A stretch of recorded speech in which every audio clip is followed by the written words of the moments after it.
E o apóstolo estava trazendo uma exortação, uma demonstração aos crentes da igreja de Corinto quanto ao ministério da reconciliação. E ele fala nessa carta, nesse capítulo 5, sobre a esperança do crente e essa reconciliação. Ele nos traz à memória que o amor de Cristo, ela nos constrange, porque o amor de Cristo, ele é maior que tudo e que todos. A Bíblia diz que nada nos separa do amor de Cristo, nem a morte, nem a tribulação, nem a espada, nem os principados e potestades, nem o presente, nem o porvir. Nada pode nos separar do amor de Deus que está em Cristo Jesus. Este amor é tão grande, ele é real e é incompreensível para nós, porque nós, sabendo que nós outrora éramos pecadores, falhos, errôneos, destinados à ira, não temos mérito, nem temos nada que possamos fazer para alcançar esta graça e o amor de Deus. Mesmo assim, Ele nos ama com um amor incomparável, a ponto de dar a sua vida por nós, sendo nós ainda pecadores. Ele se fez pecado, Ele assumiu toda a culpabilidade da humanidade, para que todo aquele que olhasse para Ele, que cresce nele, pudesse ter vida eterna, pudesse ser justificado e pudesse agora ter paz com Deus, ter o seu relacionamento de reconciliação para com o Criador. Ora, outrora nós éramos inimigos de Deus porque tínhamos nos rebelado contra Ele.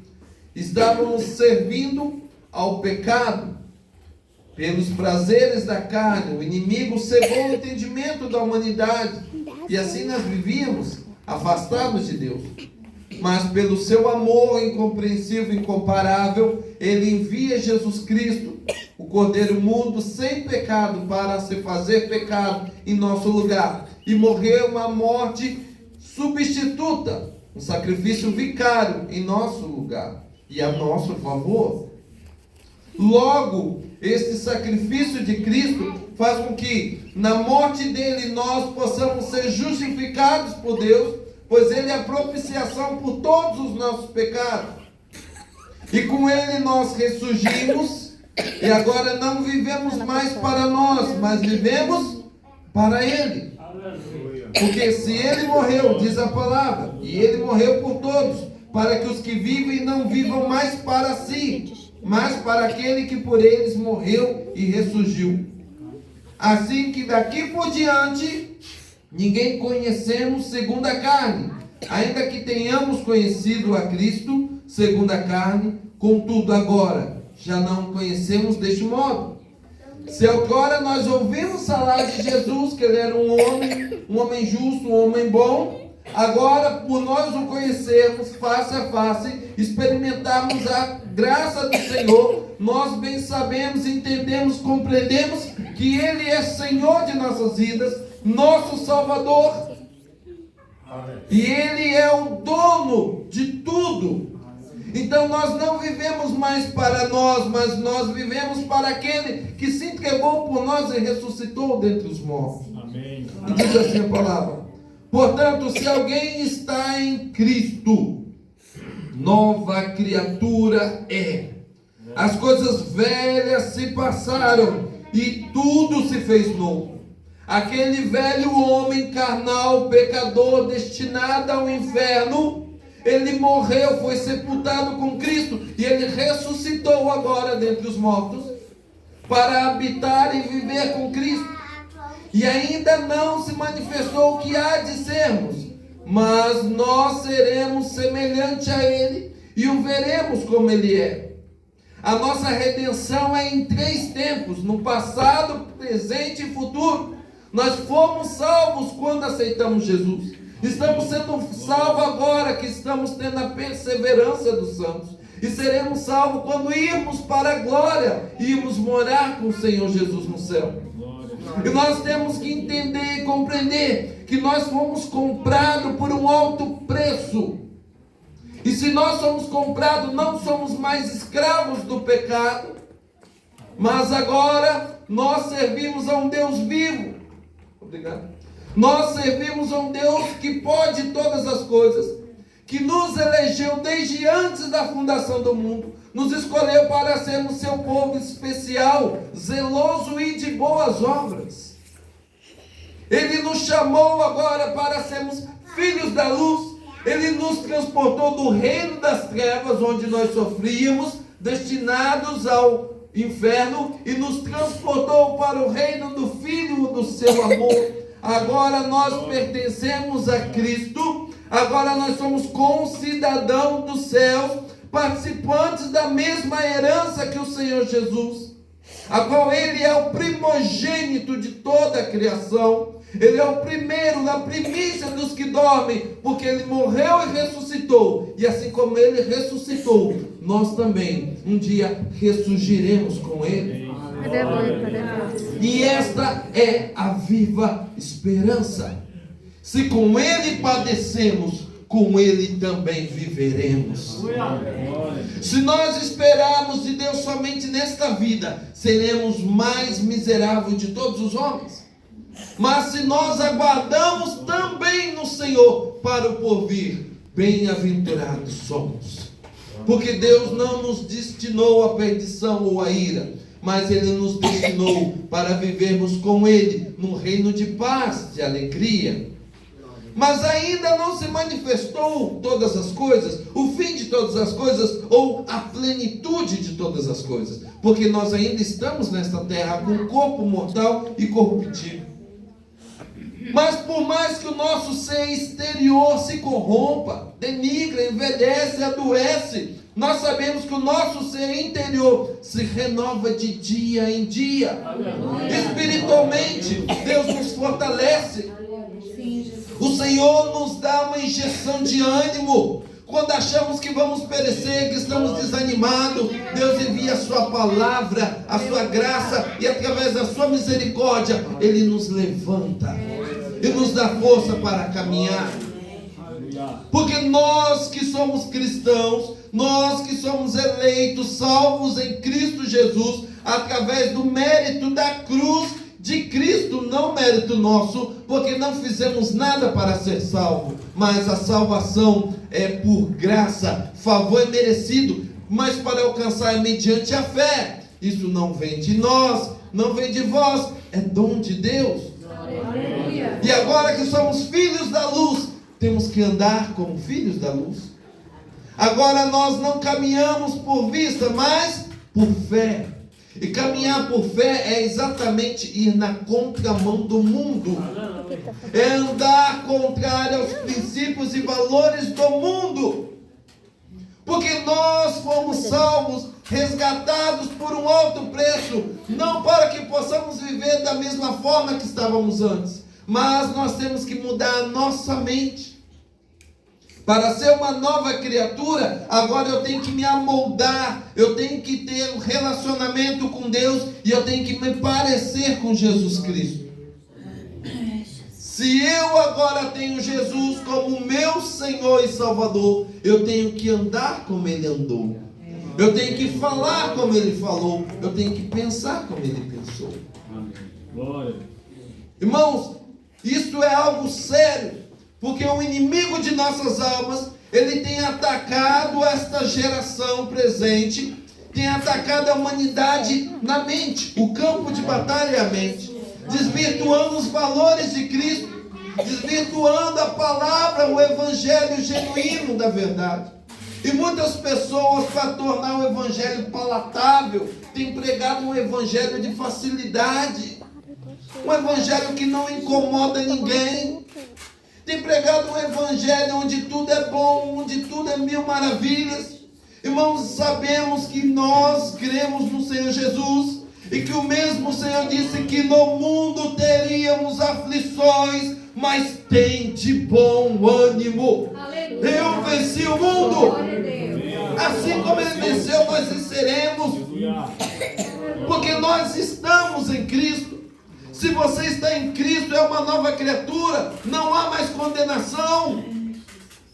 E se não há condenação, estamos em Cristo. Nós, irmãos, não somos a raiz, Nós somos enxertados na boa oliveira. A raiz continua sendo o Senhor Jesus. É Ele que nos fortalece, é Ele que nos sustenta. Amém. Nós não temos o direito de parar, de olhar para trás, de desistir ou desanimar. Porque o nosso Senhor nos manda marchar, levantar a cabeça. Ele nos deu grandes e preciosas promessas. Ele disse que a porta dos infernos não prevaleceria contra a sua igreja. Nós somos a igreja de Cristo e o seu povo em particular. Nós somos chamados para a sua gloriosa graça, para levar o evangelho da reconciliação do homem com o seu Criador, da criatura voltando-se para o seu Criador, para o seu Deus. Nós somos os representantes de Cristo na terra. Como pode um representante de Cristo andar derrotado? Como pode um representante de Cristo andar de cabeça baixa? Como pode um representante de Cristo viver pelos cantos reclamando? Como eu posso oferecer Jesus se eu não tiver Jesus? Como eu posso falar de vida eterna se eu não tiver vida em abundância? Como eu posso demonstrar com a minha vida, com o meu ser, com o meu viver, o amor de Cristo, se isso não resplandecer em minha vida? Como eu posso falar do dom da graça, da manifestação do Espírito Santo, se eu estiver vazio? Isso nos traz uma responsabilidade, assim como o apóstolo Paulo estava exortando a igreja de Corinto, que devemos viver como uma nova criatura. Para isso você tem que pensar diferente, falar diferente, agir diferente. A nova criatura não pode se assemelhar em nada com a antiga criatura, com a velha criatura, mas tem que ter um novo procedimento. Agora que nós temos a reconciliação com Cristo, temos paz com Deus, nós temos que viver da maneira que Ele nos orienta através da sua palavra. Nós não andamos, irmãos, segundo a nossa vontade ou os nossos desejos, porque bem sabemos que o desejo da carne e as inclinações da carne nos levam ao pecado. E o pecado, uma vez consumado, ele gera morte, porque o salário do pecado é a morte. Mas se nós andarmos com Cristo, se formos guiados pelo Espírito Santo, verdadeiramente seremos filhos de Deus, filhos da luz. E a luz, ela resplandece em meio às trevas. Não tem como você colocar a luz num lugar e as trevas permanecer. Se você liga uma luz num ambiente escuro, automaticamente a escuridão some. Nós somos chamados para levar o Evangelho e para viver o Evangelho. Para demonstrarmos ao mundo tenebroso as maravilhosas graças infindáveis do nosso Senhor Jesus. Por isso nós temos que viver de cabeça erguida. Em tudo podemos ser atribulados, mas não somos abandonados. Perseguidos, mas não desanimados. Carregamos sobre nós a cruz de Cristo, mas nós sabemos que tudo posso naquele que me fortalece. Que a seu tempo, a seu modo, do seu jeito, Ele vai me dar vitória. Porque Deus tem prazer que o homem se levante, não que ele se prostre. Deus tem prazer em nos ver abençoados e não derrotados. Irmão, se a igreja de Cristo não for vitoriosa, logo Ele não estará sendo. Por isso nós temos a responsabilidade de não falhar, de levantar a cabeça, de prosseguir, de caminhar, não olhando com os olhos humanos para a nossa realidade local, momentânea e presente, mas olhando com os olhos da fé para a promessa que Deus nos fez, junto à herança que nós temos com Ele. Porque o mesmo apóstolo Paulo diz para permanecer firme, porque temos um grande galardão se permanecermos até o fim. O próprio Senhor Jesus disse: ser fiel até a morte e dar-te-ei a coroa da vida. Então não podemos olhar para trás, não podemos fazer como a mulher de Ló, não podemos desanimar, não podemos achar que o presente momento vai nos tirar da presença ou nos afastar do amor de Deus, porque a Sagrada Escritura diz que nada nos afasta do amor de Cristo, do amor de Deus que está em Cristo Jesus. não tem nada que possa nos tirar. Nós temos que pedir a Deus que nos dê a perseverança dos santos, que possamos permanecer fiel, firmados na rocha eternal que é Cristo Jesus. Porque se você está firmado na rocha, você é como o Monte Sião, que não se abala, mas permanece para sempre. Nós temos que ter o nosso coração, consolo, conforto, de saber que aquele que está em nós é maior do que o que está no mundo. Então nada, nem ninguém pode nos tirar da presença de Deus. O maior inimigo do crente não é o diabo, porque a Bíblia diz: resistir o diabo, ele fugirá de vós. Se você resistir firme, ele vai embora. O maior inimigo do crente é ele mesmo, a sua natureza carnal. Embora nova criatura, nós ainda temos a roupagem do velho homem tentando ressurgir todos os dias. E a Bíblia diz que nós devemos mortificar os feitos do nosso corpo, mas isso é através do Espírito. Você sabe qual é o problema de muitos cristãos? É que não chamam o Espírito Santo para participar das aflições com ele. E o Espírito Santo, ele nos assiste em nossas aflições, ele intercede por nós com gemidos inexprimíveis, porque a palavra de Deus diz que nós não sabemos orar como convém. Muitas vezes nós estamos na direção errada, pensando errado, falando errado, mas o próprio Espírito Santo corrige a nossa rota. Ele recalcula e nos coloca na direção certa que nós temos que estar. Porque nós temos uma visão limitada, um pensar limitado. Nós achamos algo de uma forma, mas Deus, como é onisciente, onipresente, onipotente, conhece todas as coisas. Ele tem a presciência, ele tem o conhecimento antecipado de tudo e de todos. Ele sabe o que é melhor para mim e para ti. E é ele que nos coloca no seu caminho, trilhando da forma dele, do jeito dele, no momento dele, para que nós possamos permanecer firmes até o dia da nossa vitória. Por isso ele diz assim: portanto, se alguém está em Cristo, é nova criatura. As coisas velhas se passaram, tudo se fez novo. E tudo isso provém de Deus, que nos reconciliou consigo mesmo por Jesus Cristo e nos deu o ministério da reconciliação. Irmãos, nós não apenas somos salvos. Segundo Efésios capítulo 2, o Senhor diz que nós somos salvos pela graça, por meio da fé. Mas por que nós somos salvos? Para a prática de boas obras, a qual Ele preparou de antemão para que andássemos nela. Isso quer dizer que Deus não nos chamou apenas para ser o seu povo, mas para representar a sua nova aliança na terra. Nós estamos vivendo a plenitude do Espírito Santo. Deixa eu explicar uma coisa para vocês. Lá em Gênesis, desde o princípio, estava o ministério do Pai atuando. Quando chega no primeiro século e Jesus, o Filho, vem, começa o ministério do Filho, 33 anos. Quando Jesus ascende ao céu, volta ao Pai e tem a descida do Espírito Santo em Atos capítulo 2, começa a plenitude do Espírito Santo. E essa plenitude vai até o arrebatamento da igreja. Então nós estamos vivendo Atos 29. Nós somos a continuação da igreja, da história da igreja. E nós temos uma missão na terra. Essa missão é levar aos povos, tribos, línguas e nações o evangelho genuíno de Cristo. O evangelho verdadeiro. Irmãos, e mais do que falar do evangelho, eu tenho que vivê-lo, porque o nosso testemunho é a maior pregação. Aleluia. Nós temos, irmãos, que fazer a diferença.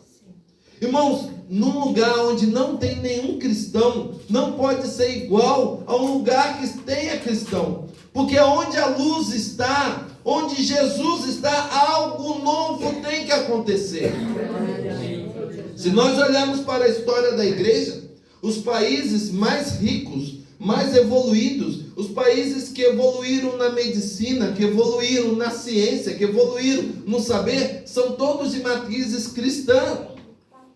O evangelho, quando chega na Europa Ocidental, ele começa a fazer uma revolução industrial, racional, intelectual. A Europa aprendeu a ler lendo a Bíblia. Porque o evangelho, ele traz evolução, progresso. Se nós olharmos hoje as maiores nações do mundo, todas elas têm a sua origem matriz cristã. Exemplo, Estados Unidos foi colonizado por cristãos. Suíça, colonizada por cristãos. Alemanha, colonizada por cristãos. Inglaterra, colonizado por cristãos. Países de matriz cristã evoluíram, cresceram, sabe por quê? Onde o evangelho chega, ele traz mudança. Porém, irmãos, o evangelho, ele nos confronta, porque a natureza humana, pecaminosa do ser humano, faz com que quando ele se depare com o evangelho de Cristo, que é um evangelho de renúncia, é um evangelho que nos mostra que nós temos que nos arrepender e voltar para Deus. Esse evangelho incomoda o mundo. Jesus já tinha dito aos seus discípulos: o mundo não vos conhece porque não conheceu a mim. Vocês estão no mundo, mas não pertencem ao mundo. Assim é a igreja de Cristo hoje. Nós estamos no mundo, mas não pertencemos ao mundo. Como diz o texto aqui de 2 Coríntios 5, nós não vivemos para nós mesmos, segundo o olhar do mundo, segundo as nossas vontades e prazeres. Não, nós vivemos para agradar ao nosso Senhor. Nós vivemos para fazer a vontade de Deus. E qual é a vontade de Deus? Muitas vezes nós nos deparamos com a nossa vida, olhamos para nós, para trás, pelos nossos sonhos, projetos, e esquecemos, irmãos, de colocar nos nossos projetos a obra de Deus, o reino de Deus em prioridade em primeiro lugar. E aí começamos a viver vendo as coisas não dando certo, as coisas não acontecem, não evoluem, e não entendemos. Mas Senhor, eu estou na tua casa, eu dizimo, eu vou em todos os cultos, participo da escola bíblica. O que acontece que nada muda? Esquecemos que tudo que temos que fazer tem que ser para a glória de Deus. Deus tem o maior prazer em abençoar seus filhos, seus servos, desde que a minha bênção sirva para abençoar outras pessoas. Deus não está preocupado em saciar o meu ego, o meu interesse individual e egoísta. Irmãos, nós somos chamados para viver em comunidade. Nós somos a comunidade da fé. Então toda a bênção que Deus me dá tem que ter o intuito de abençoar outras vidas, para que o amor de Cristo se manifeste na minha vida, para que o Senhor possa fazer com que a obra dele cresça. Irmãos, pare para pensar. Todos os frutos do Espírito, todos os dons espirituais, eles existem para se trabalhar em igreja, em comunidade. Não existe nada que Deus te dá para você ser egoísta só para você. Deus te abençoou, te enriqueceu, é para você abençoar outras pessoas. Deus te deu dons. Você já viu alguém profetizar para si mesmo? Você profetiza para outro. Glória a Deus. Se Deus te deu fruto do Espírito, ter paciência. Você não tem paciência com você, você tem paciência com outros. É para você usar com as pessoas, com o próximo, em comunidade. Deus quer que nós venhamos evoluir, desenvolver a nossa salvação. Nós não vamos praticar boas obras para ser salvos. Nós praticamos boas obras porque somos salvos. E o salvo, ele manifesta em si o quê? As obras de Cristo. E para que as obras sejam feitas, irmão, preste atenção, o nome de Deus só é glorificado se você praticar boas obras com o auxílio do Senhor. E como que ele te auxilia? O que ele faz? Ele diz assim: os sinais seguirão os que crerem. Você entra fazendo a obra de Deus e ele se incumbe, se encarrega de fazer com que os sinais apareçam. Mas irmãos, tem como Deus batizar se nós não orarmos? Tem como Deus curar se não fizermos clamores? Tem como Deus salvar se nós não evangelizarmos? Tem como Deus abençoar pessoas se nós não irmos lá e abençoar aquelas vidas que estão necessitadas? Toda promessa de Deus, toda herança de Deus tem uma ordenança, uma missão, uma ação da igreja a ser desempenhada. O problema é que hoje em dia muitas pessoas estão vivendo para si. E os seus projetos de vida envolvem o seu eu, o seu ser, a minha vida, a minha família. E Deus não atua onde há esse tipo de pensamento. Porque nós somos um só corpo. Eu não posso dizer, eu não dependo do irmão, é eu para cá, ele para lá, ele se vira para lá, eu para cá. Não, irmãos, nós somos um corpo. Se ele sofre, eu sofro, porque fazemos parte do mesmo corpo. Por isso que a Bíblia diz que devemos se alegrar com os que se alegram e chorar com os que choram. Porque o seu problema é meu problema. A sua vitória é minha vitória. Devemos compartilhar das nossas necessidades com os santos, já diz a palavra de Deus. Porque, irmãos, a nossa vitória está na unidade da fé. Você sabe o que quer dizer isso? A igreja é vencedora quando ela se une em um propósito. Porque tudo que Deus faz tem um propósito. A criação e a redenção da humanidade tem um propósito da Santíssima Trindade. Deus Pai planejou, Deus Filho executou, e Deus Espírito Santo aplicou a salvação e a redenção da humanidade. Existe um propósito, mesmo pensamento, sentimento, objetivos iguais. Todos nós estamos aqui, temos que ter o mesmo objetivo. Nós estamos caminhando rumo ao céu. Só que nessa caminhada, nós temos uma grande obra que Deus determinou para cada um de nós. E nesta obra, irmãos, tem que ter renúncia. Nesta obra tem que ter dedicação. Nesta obra você tem que ter ação. Deus não nos chamou para ficar parados, intactos. Ele nos chamou para dar fruto. E fruto digno de arrependimento. E isso é tão sério que Jesus disse: toda vara que em mim não dá fruto, Ele corta. Não fomos chamados para ficar estáticos, parados, mas para produzirmos na obra do Senhor. Ah, mas o que eu posso fazer? Você pode orar.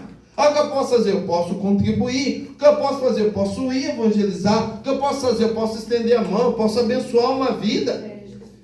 Irmãos, não há desculpa para não trabalharmos para Jesus. Existem muitas coisas que podemos fazer no nosso dia a dia na obra do Senhor. Primeiramente, temos que trabalhar, tratar e cuidar do que Deus te deu. Deus te deu uma família, cuide da sua família. Porque se você não cuidar, o diabo está doidinho para pegar a sua família. Levar sua mulher, seu marido embora, seus filhos, seus sobrinhos, seus netos. Muitas pessoas se preocupam muito com lá fora, com o social, com o emprego, com a igreja. Esquece o lar. O inimigo vem e começa a ser andar na família. E depois começa a lamentar: Senhor, o que aconteceu? O que aconteceu que você abriu mão de resguardar o que Deus te deu? Então a primeira coisa que Deus quer que eu e você façamos: cuide da sua família. É prioridade em primeiro lugar. Cuidar da família faz parte do reino. Então está imbuído em buscar em primeiro plano o reino de Deus. Cuide do seu ministério, do seu chamado, da sua obra, da sua igreja. Cuida daqueles que Deus te deu. Cuida da comunidade, do departamento, daquelas pessoas que se apoiam em você, irmão. Fazendo isso, nós estaremos cumprindo a vontade de Deus.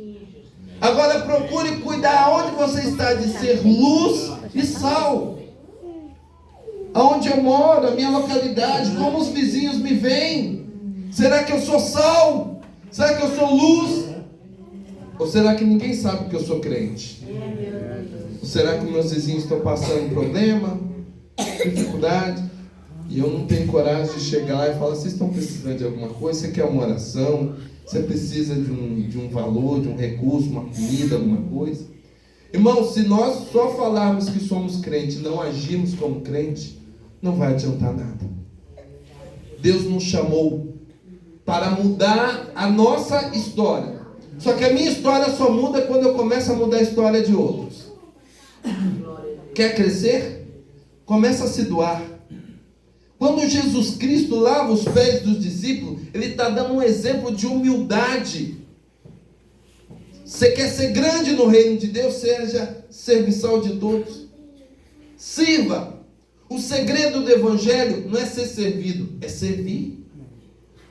É contribuir, é ajudar, é se esforçar, é labutar na seara. Irmãos, enquanto nós fazemos a vontade de Deus e a obra de Deus, Deus começa a nos abençoar. Irmãos, nós temos vivido experiências incríveis. Deus tem nos abençoado de todos os lados, que tem hora que a gente fala, eu nem mereço.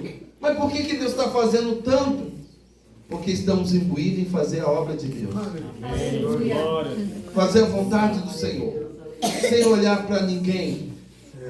Sem fazer acepção de pessoa. Sem julgar. Sexta-feira eu fui chamado para pregar numa igreja que tinha uma média de 6 irmãos. A missionária me falou, minha igreja é pequena, tem gente que não gosta de pregar em igreja pequena. Você viria, irmão? Falei, se eu não for, eu estou errado. E onde que está escrito na Bíblia que você vai ser chamado para pregar só para multidões? Irmãos, Deus é capaz de te levar daqui para o Japão para falar com uma pessoa. Você sabe o valor de uma alma? É muito caro. Então aonde o Senhor mandar, nós iremos.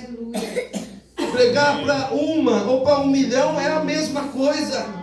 A palavra é dele, a missão é dele, a obra é dele, é ele quem faz, ele que quer, ele que chama, ele que envia. Por que eu vou me meter no negócio dele? Amém. Vai eu atrapalhar a obra dele? Porque eu acho que não pode, que não dá, que não é? Não, irmãos. Nós fomos chamados para ser servos. Servo não controla, servo obedece. O servo, ele tem que colocar na posição de ouvir o seu Senhor. E sabe o que eu digo? Jesus é o melhor capitão de todos. Ele nunca te coloca em situação difícil. Ele nunca te chama para perder. Ele nunca te dá algo para você perder, que se esvaneia no caminho. Não. E a obra de Deus, ela é progressiva, ela é contínua. Ser fiel no pouco e ao muito te colocarei. Começa a fazer a obra. Começa a fazer a vontade de Deus. E Deus começa a te dar mais. Você começa a crescer. Começa a amadurecer. Começa a chegar à estatura de varão perfeito. O pleno conhecimento do Senhor Jesus Cristo. Quanto mais você anda com Jesus, mais você entende que você tem que diminuir. E ele crescer. Irmão, nós somos pó e cinza. Quem é grande é ele. Nós temos que entender e compreender, irmãos, que nós não somos nada, é ele que nos dá tudo. Irmãos, quer ver eu ficar sem graça? É quando eu termino de pregar, alguém fala, arrebentou e pregou muito. Irmão, eu não sei nem para onde olhar. A palavra é dele, por que eu vou receber a glória? É ele que falou. É ele que fala com o povo. Não é eu tenho que abrir a boca. E é de mim se não abrir. Eu apenas sou vaso, instrumento. Ninguém fica elogiando a guitarra porque tocou bem. Porque o mérito não é da guitarra, é do tocador. Então o mérito não é do vaso, é do oleiro. É de Deus. É ele quem faz. Se pela misericórdia dele nós conseguimos alguma coisa, somos alguma coisa, é pela graça dele. E ai de nós se não fizer. E ai de nós se não fosse a misericórdia do Senhor, seríamos consumidos. Não temos condição, mérito nenhum para ficarmos de pé diante de um Deus santo. Irmãos, os profetas, quando tinham visão do Senhor, eles caíram como mortos. O próprio profeta dizia, ai de mim que sou pecador, e habito num lugar de homens pecadores, e os meus olhos viram o Senhor dos exércitos. O pensamento dele agora, eu morro, porque a santidade de Deus vai refletir, me constrange, e o meu pecado, ele está patente nu perante mim, e eu não vou conseguir me manter perante a santidade de Deus. Mas o próprio Senhor faz com que o anjo pegue uma tenaz e toque nos lábios do profeta. E diz, isto tocou os teus lábios. Você foi perdoado. Agora você está justificado perante Deus. Levanta-te que tem uma missão para ti. E E assim como Isaías, Jeremias, Daniel, nós somos servos do Senhor e temos uma missão aqui na terra, irmãos. A obra de Deus é com todos os seus chamados, escolhidos e eleitos. Ele nos chamou para ir e dar fruto. Ele nos chamou para crescer, para prosperar, para multiplicar, para fazer a diferença. Parar de olhar para nós mesmos e começar a olhar para a obra dele. Começar a se dedicar à obra dele. Muitas vezes nós estamos preocupados com a nossa vida, com coisas do dia a dia, e esquecemos que o Senhor Jesus disse: não vos andeis ansiosos por coisa alguma. Não ficais preocupados com o que é a vez de comer, que é a vez de beber, ou que eu vou vestir. Mas buscar em primeiro lugar o reino de Deus e a sua justiça, e as demais coisas vos serão acrescentadas. Ele não manda você pedir as demais coisas, elas serão acrescentadas. Ele vai te dar. Ele sabe que nós precisamos, que nós necessitamos.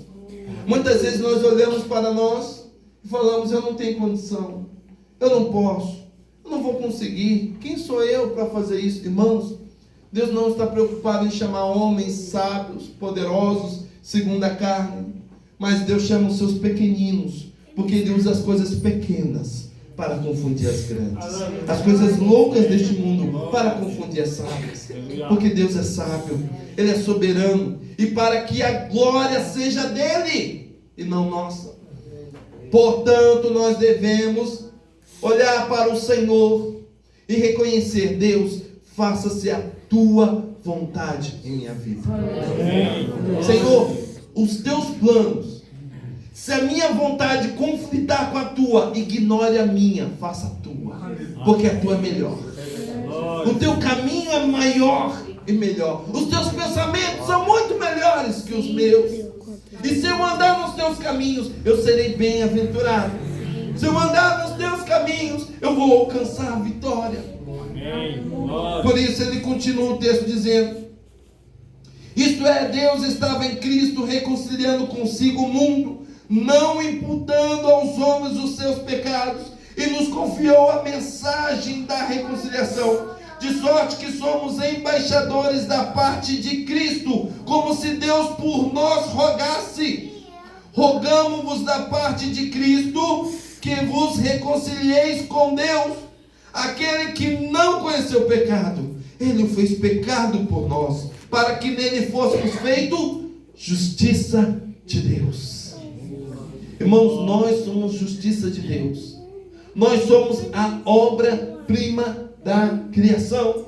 Deus nos reconciliou para que nele nós pudéssemos ser um novo povo. Nós que não éramos povo, agora somos povo de Deus. Estávamos afastados de Deus, agora somos filhos de Deus. Todo aquele que é guiado por Deus, pelo Espírito de Deus, é filho de Deus. E sabe o que eu digo para vocês? Os filhos de Deus são educados, tratados, cuidados pelo Pai. O Pai nos conhece, o Pai nos vê, o Pai nos entende, o Pai está conosco, o Pai cuida de nós. Ele diz assim: ó, por que você está sofrendo? Por que você é cabeça dura? Fica padecendo? Se eu já disse: lançai sobre mim toda a vossa ansiedade, porque eu tenho cuidado de vós. Ele cuida de nós. Ele cuida da minha família, Ele cuida da minha saúde, Ele cuida do meu emprego, Ele cuida do meu ministério, Ele cuida dos meus amigos, dos meus vizinhos. Ele cuida de tudo, irmãos. Entrega o caminho na mão dele, confia nele, mas ele o fará. Não é eu, não é você, não é a igreja, é ele. Ele usa do jeito que ele quer, ele trabalha como ele quer, ele faz do jeito dele, para ele, por ele e no tempo dele. Por isso nós devemos permanecer firmes. Qual o segredo para ser bem-aventurado? Permaneça firme. Ser forte e corajoso. Não, mas tem uma grande multidão. Ser forte e corajoso. Ah, mas não tem recurso. Ser forte e corajoso. Ah, mas acho que o tempo não dá. Ser forte e corajoso, que eu serei contigo por onde andares. Tendo tão grande promessa de Deus, de não temer que Ele é conosco, o que podemos temer? Quem poderá ir contra a poderosa mão de Deus? Quem poderá deter o braço forte do Senhor? O mesmo Deus que tirou o povo de Israel do Egito com o braço forte, Ele está aqui nesta noite. É o nosso Deus. Portanto, creia nele, confia nele, se entregue a Ele e confie, porque o que tiver de vir, virá e não tardará, porque aquele que fez a promessa é fiel para te prometer e te conceder a sua vitória. Quem tem ouvidos ouça o que o Espírito diz à igreja.